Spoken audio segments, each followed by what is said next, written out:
Lebanon விவகாரத்தில் தற்போது நிலவும் சூழல் குறித்து இஸ்ரேல் பிரதமர் பெஞ்சமின் நெதன்யாஹூ வெளியிட்டுள்ள புதிய அறிக்கை சர்வதேச அளவில் பெரும் அதிர்வலைகளை ஏற்படுத்தியுள்ளது.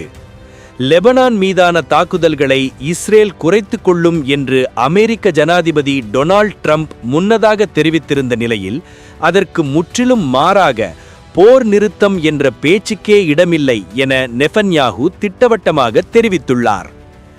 இஸ்ரேலின் வடக்கு பகுதியில் வசிக்கும் மக்களுக்கு விடுத்துள்ள விசேட செய்தியில் பாதுகாப்பை முழுமையாக உறுதி செய்யும் வரை ஹிஸ்புல்லா அமைப்பினர் மீதான தாக்குதல்கள் தொடரும் என நெதன்யாஹூ உறுதியளித்துள்ளார்.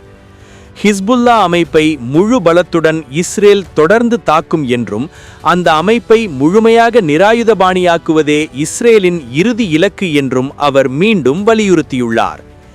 இஸ்ரேல் மற்றும் லெபனான் இடையே ஒரு வரலாற்று சிறப்புமிக்க மற்றும் நிலையான அமைதி ஒப்பந்தத்தை ஏற்படுத்துவதை இலக்காக கொண்டே இந்த தாக்குதல்கள் நடத்தப்படுவதாக நெதன்யாஹூ குறிப்பிட்டுள்ளார்.